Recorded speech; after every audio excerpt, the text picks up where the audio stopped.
अगर वाकई में धार्मिक नुकसान होता है तो चारों शंकराचार्य उस कार्यक्रम में होते, चारों शंकराचार्य एक ही शंकराचार्य और देश की राष्ट्रपति भी आमंत्रित होने के बाद भी यहाँ नहीं आई, सरकारी कार्यक्रम बन के रह गया। और जितने बड़े कलाकार हमारे माननीय प्रधानमंत्री मोदी जी हैं, उनकी उस कलाकारी में चार्ज बनाने का काम हमारे देश की मीडिया ने खूब किया। 20 दिन से मीडिया के लोगों के पास देश की कोई समस्या का कोई हवाला नहीं था। 20 दिन से चल रहा था अयोध्या में अगर वाकई में धार्मिक नुकसान होता है तो चारों शंकराचार्य उस कार्यक्रम में होते, चारों शंकराचार्य एक ही शंकराचार्य और देश की राष्ट्रपति भी आमंत्रित होने के बाद भी यहाँ नहीं आई, इसलिए कि दिल्ली के जगन्नाथ मंदिर में अपमान के कोई धूप अभी भूल नहीं पाई, फिर अपमानित न होना पड़े, इसलिए उन्होंने अपने इज्जत का ध्यान रखते हुए अयोध्या नहीं आई। आज ये कार्यक्रम केवल भारतीय जनता पार्टी कार्यक्रम बन के रह गया, क्योंकि उस कार्यक्रम में मैं टीवी में बैठ देख रहा था। भारतीय जनता पार्टी, आरएसएस, विश्व हिंदू परिषद के लोग ही सारे कार्यकर्ता और कार्यकर्ता आयोजक, किसी कोने से नहीं लग रहा था कि ये कोई धार्मिक अनुष्ठान, भारतीय जनता पार्टी कार्यक्रम बन के रह गया।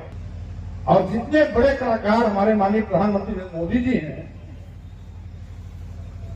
उनकी उस कलाकारी में चार्ज बनाने का काम हमारे देश की मीडिया ने खूब किया। पिछले 20 दिन से मीडिया के लोगों के पास देश की कोई समस्या का कोई हवाला नहीं था। 20 दिन से चल रहा था अयोध्या में प्राण प्रतिष्ठा, अयोध्या में प्राण प्रतिष्ठा। किसी मीडिया ने अपना अकल नहीं लगाया, अपना दिमाग नहीं लगाया कि हजारों साल से पूजा जाने वाला भगवान राम को प्राण प्रतिष्ठा की आवश्यकता क्यों? वो तो पहले से भगवान के रूप में स्थापित है, पहले से कल्याण की मूर्ति के रूप में पूजे जा रहे हैं, लेकिन फिर भी के माध्यम से देश के लोगों का सोच बदलने की कोशिश की कि सारे के सारे लोग हमारे इस विक्रम के शिकार हो जाए। देश का करोड़ों नौजवान बेरोजगारी पर सवाल न करे, सरकारी नौकरी पर सवाल न करे। भाजपा सरकार में आते ही सरकारी नौकरियां गायब क्यों हो गई, इस पर कोई सवाल न उठाए। महंगाई से आम जनता की कमर टूट रही है, महंगाई पर चर्चा न हो। किसानों को दुगना लाभ दिलाने वाली सरकार दुगना लाभ तो नहीं दिला पाई। अलबत्ते जब किसानों के खेत में उत्पाद तैयार होता है तो सरकारी केंद्र अदालत होते हैं, किसानों को बिचौलियों के माध्यम से अपना उत्पाद बेचना पड़ता है। किसान इस पर बहस न करे, इसलिए लाओ प्राण प्रतिष्ठा पर सबको अटकाओ। आज छुट्टा जानवरों का आतंक कहर बन करके किसानों पर टूट रहा है। आज छुट्टा जानवरों के मारने से रोज कहीं न कहीं मौतें हो रही हैं, कहीं सार के पटक देने से, कई स्थानों से टकरा करके मोटरसाइकिल, चौपहिया वाहन में एक्सीडेंट के माध्यम से मौतें होना। और इस प्रकार से सरकार अपनी जवाबदेही से बचने के लिए सितोफेबाजी में लगी हुई है। धर्म के नाम पर हमें भगाने की कोशिश कर रही है। अब माननीय प्रधानमंत्री की नजर में तो केवल एक दो व्यापारी काफी हैं, अदानी और अंबानी। आज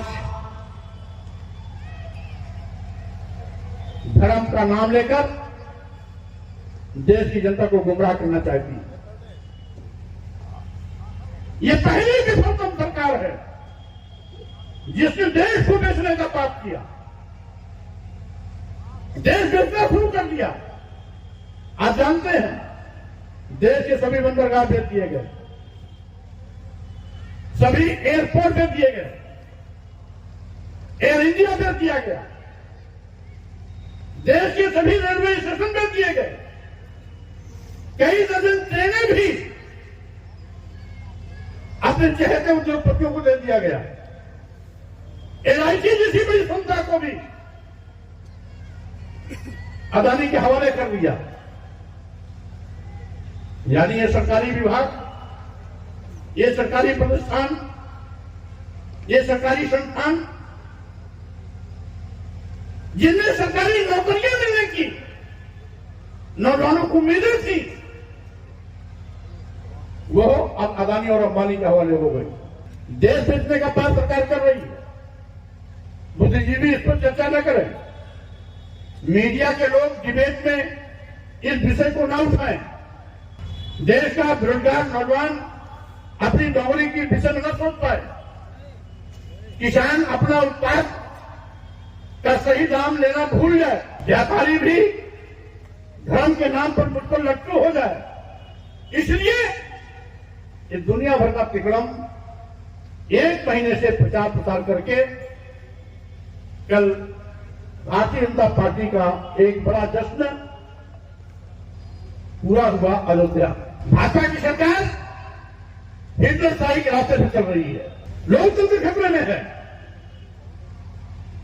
और यही कारण है कि लोकतंत्र की आवाज को दबाने के लिए, कुचलने के लिए विपक्ष के सभी नेताओं के खिलाफ ईडी, सीबीआई, इनकम टैक्स का दुरुपयोग कर तब आरोप लगाकर एफआईआर दर्ज कराए जाते हैं। ईडी की नोटिस भेजकर उनकी आवाज को दबाने की कोशिश की जाती है। हमारे तमाम मीडिया के लोग भी, जिन लोगों ने निष्पक्ष खबर चलाने की कोशिश की, तमाम मीडिया के बड़े बड़े पत्रकारों के खिलाफ भी एफआईआर हुई।